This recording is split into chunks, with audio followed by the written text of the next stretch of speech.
forward, back behind. So important, you guys. I know this looks like it's nothing, but this is everything up and over this hip.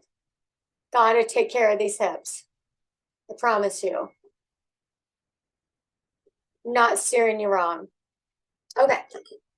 Now, I have a little problem with the bigger blaster up and over hips.